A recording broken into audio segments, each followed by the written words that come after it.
office of Speaker of the House of the United States House of Representatives is hereby declared vacant.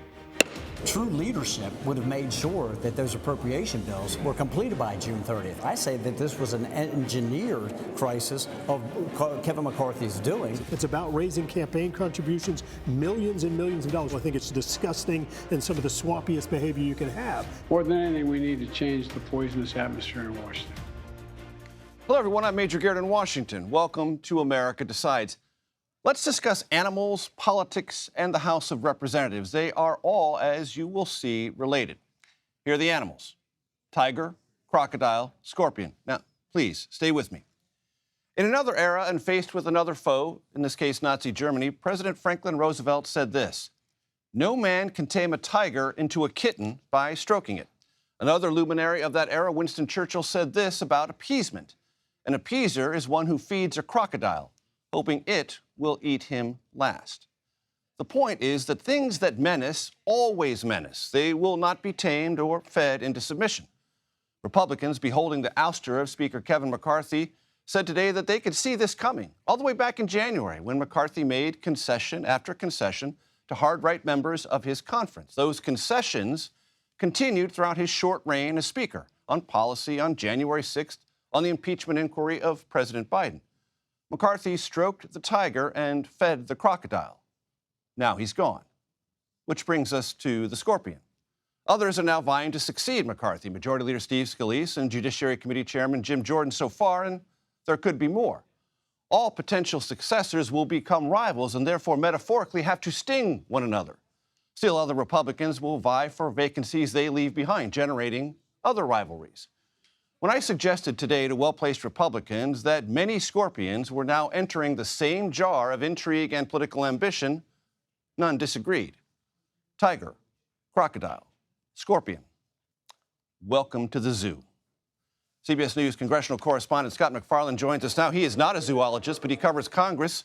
Scott, catch us up on the doings of the day. And let me extend the analogy. The zoo is closed indefinitely. Take your tickets and go back home. The lights are truly off inside the U.S. House chamber. The doors are truly locked, and they're locked indefinitely. Half of the U.S. Congress is paralyzed as we speak, Major, with no end date to that. There's every expectation there could be more people jumping into this race to succeed Kevin McCarthy, more than just Congressman Scalise, more than just Congressman Jordan. And there is no expectation from anybody inside that this thing's going to wrap up in 1 week, and the House will not function until there's a speaker. And this is all happening at such a distinctively tenuous moment as we're racing towards a shutdown deadline and as funding for Ukraine is very much in question. I brought this to one of the Republicans who supported Kevin McCarthy today, Mark Molinaro of New York. Take a listen to how he characterized it. Does this make a shutdown in November more likely? Well, listen, this delay and this undermining certainly makes this a very challenging next 40 days.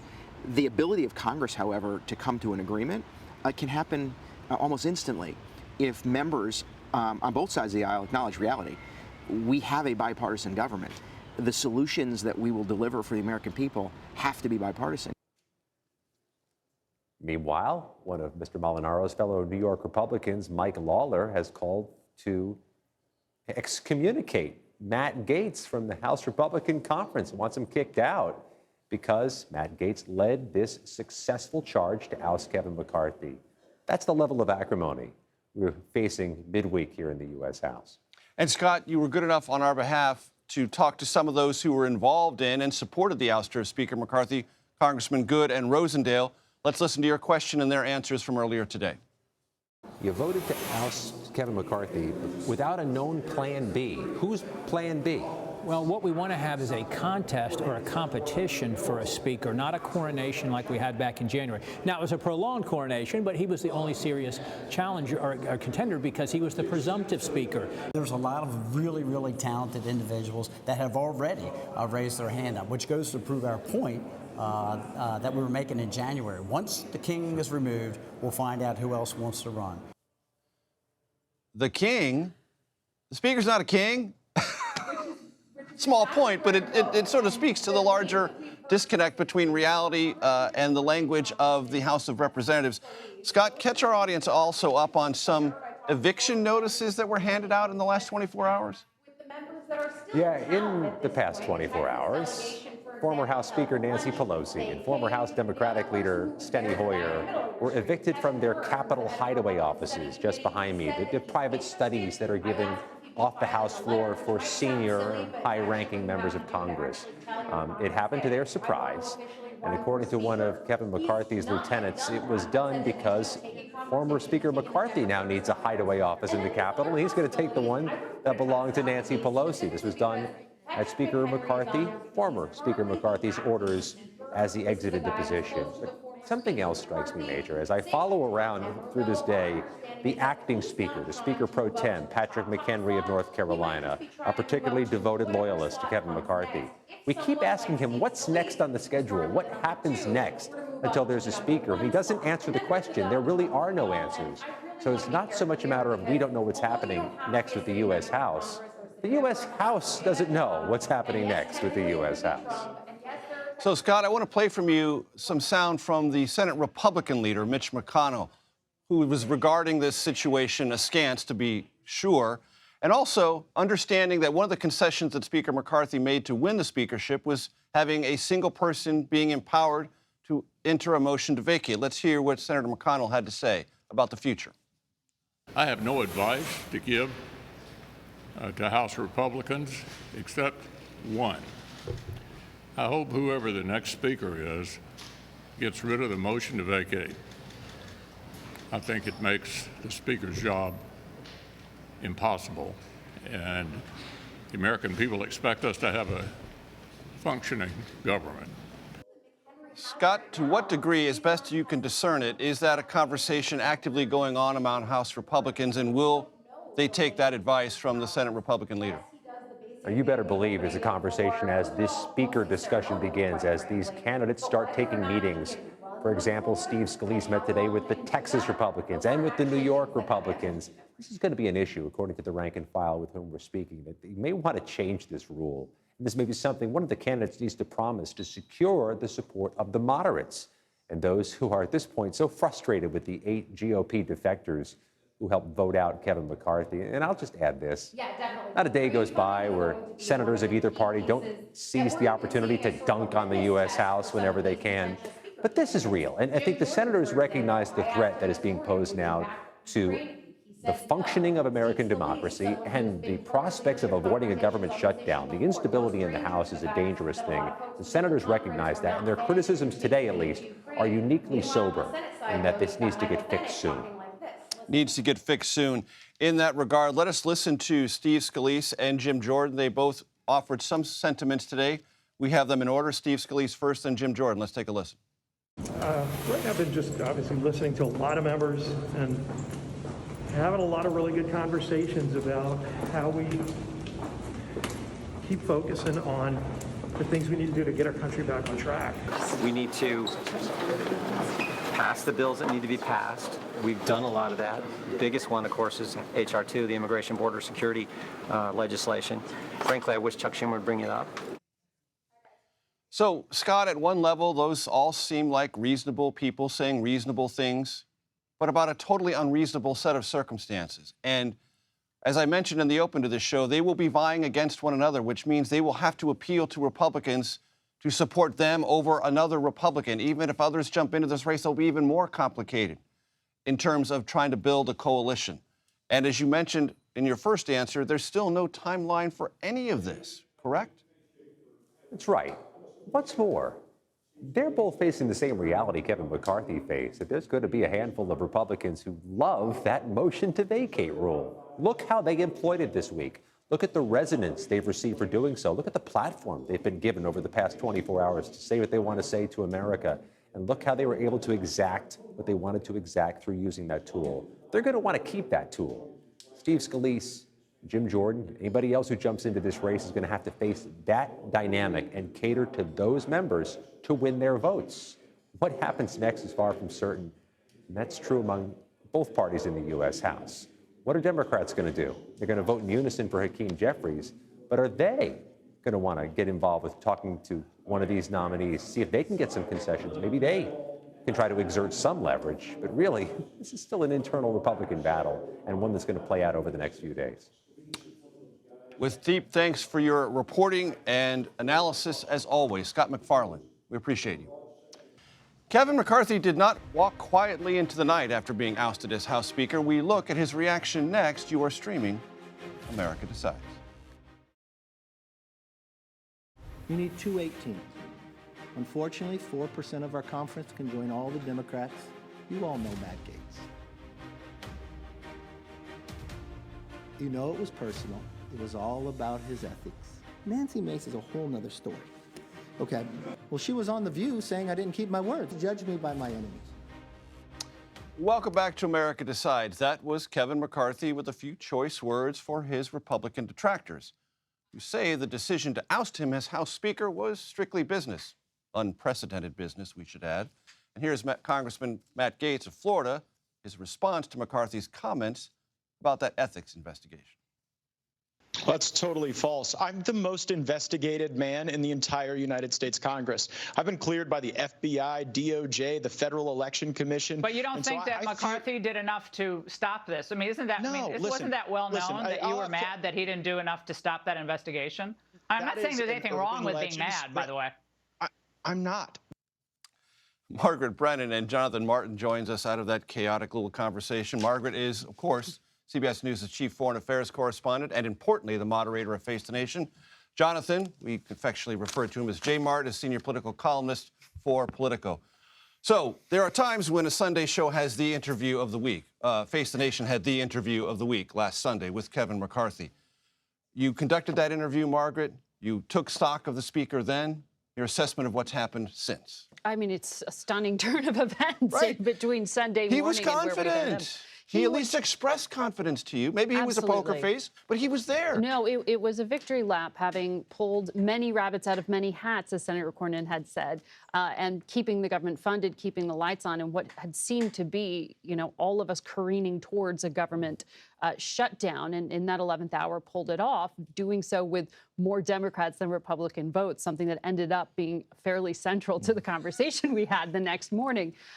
But it was overshadowed that morning in some ways by his nemesis, Matt Gaetz, going on 2 networks and saying he was going to issue this motion to vacate, which, of course, we know as part of that package to become Speaker, McCarthy had allowed for just one individual to initiate that process. But it was the course of that conversation that apparently changed some minds within the Democratic Party about whether they would help to keep him in power or not, because you had to get to that 218. And some Democrats I've heard were a little put out, to put it mildly, when Speaker McCarthy did not suggest to them that they were helpful.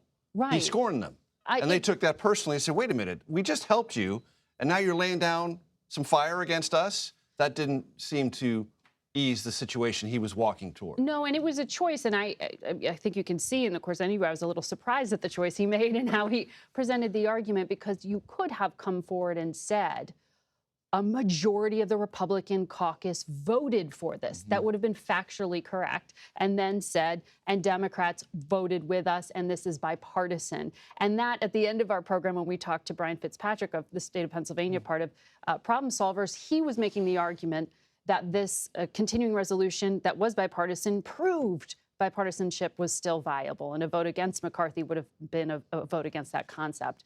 McCarthy himself, though, didn't embrace that concept in our conversation. He went straight at Democrats, and it was a choice. I don't know why, but rhetorically, it is something that did trip him up, it would seem, given that the Democratic caucus used that as a rallying point while making the decision to get to that vote to vote down McCarthy. Jonathan, I want to bring you into the conversation. One of the specialties you have at Politico is taking what seem to be disparate events and putting together in a seamless pattern. What patterns, if any, do you see in the rise and then subsequent fall of Speaker McCarthy? I think Kevin McCarthy is caught in history's fast rapids, Major, that he is a nice enough fellow who probably in an earlier time would not have risen to the speakership. But the party's in a place now where it wanted somebody that could try to, walk this line on Trump and Trumpism and appeal to folks who like President Trump in the caucus and also appeal to people who don't like President Trump. But he was never willing to pick a side on that great fight. And at every turn, he effectively tried to placate the hard right elements of his conference. And I think he paid a price for that because he had no Democratic friends at the end of the day. But to me, it's hard to see how a Democratic Party today, where the cardinal issue for them is Trump and Trumpism, would ever help a Republican speaker who they see as being a Trump enabler. And I think that ultimately was Kevin's challenge. The Democratic Party structurally today is just not going to help somebody who is part of the Trump MAGA movement, and they see Kevin as that person. So I think Kevin's caught up, Major, in the larger story of American politics in this moment. And frankly, it's more of a vessel than anything else. And I was texting with some Democrats today, Jonathan. I imagine you've heard some similar sentiments who said, well, Kevin McCarthy raised hundreds of millions of dollars in the last cycle for House Republicans. He knows districts around the country as well as any Republican. So from a strategic point of view, for Democrats, why would they help him stay on the field? It's better for them if he's off the field. Well, I heard that from some pro-McCarthy sources myself today. I said, look, they said even if Kevin hadn't brought up the impeachment inquiry after Labor Day when Congress reconvened, that Democrats still would have collectively come for him because they don't want him to be on the field, as you put it, next year. They'd rather have a chaos narrative in the House than have somebody that can raise a lot of money against them. I tend to think that that's more of an open question. I think if Kevin McCarthy had not gone on Face the Nation, said what he did on Sunday, had not brought up the impeachment inquiry after Labor Day, I think it would have been possible for him to break a few Democrats away. But again, if you're a Democrat in the House and you look at everything Kevin has done, starting with January 6th and the aftermath, where he goes back to Mar-a-Lago that month and effectively offers Trump forgiveness, at every turn, Kevin has, enabled Trump. And if you're a Democrat, that really is a line that can't be crossed. Margaret, one of the driving forces of the Sunday show and Face the Nation is to try to go to the people who have the answers. Mm-hmm. As far as I can tell, the big question, what happens next? There's no one to book. Who has the answers, right? Having made a few calls myself this morning to people on the Hill, they are also having this conversation of how does this actually function when you have an acting speaker? What does that mean in the line of succession? What does that mean in terms of what we can actually do before there's an elected speaker, in terms of actually getting the people's work done, which, by the way, the politics around this are fascinating, but there's actual policymaking that needs to be done. We don't have a defense bill that is passed into law. No one knows right now how to bring a bill to the floor. No one knows. Right, exactly. Even if there were willed and action to do it, which there's not. But you have, we were on the brink of not having the FAA reauthorized, just for the very basic functioning of our air traffic. That's where we are. Basic governance, not even talking about changing border policy or Ukraine aid. A lot of the people's work is not getting done. And now there's this question of what can get done in the 40-odd days we have left before that November 17th continuing resolution expires. There is work being done behind the scenes. Sources have been telling me to coordinate with the Senate to try to move something along so that when there's a speaker, we aren't quite on the brink of shutdown. Try to get things ready. Get things ready, exactly, to hand off. But then you get us back to, as we're talking about, what is the alternative to Kevin McCarthy?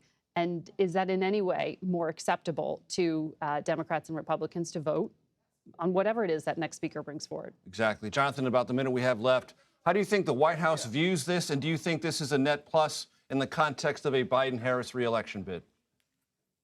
I think it is in the short term in the sense that it takes the attention off of Biden's troubles, namely his unpopularity and paltry approval ratings, and focuses on the Republican disarray. But I think, as Margaret points out, it creates a challenge for Biden in the medium term. Namely, how is Biden going to get the government funded next year? How is Biden going to get the money Ukraine desperately needs here out the door in the next few weeks? Major, you tell me the Republican speaker who is sworn in takes that gavel, and the first thing he or she does as speaker is to try to jam through an omnibus and a package for Ukraine.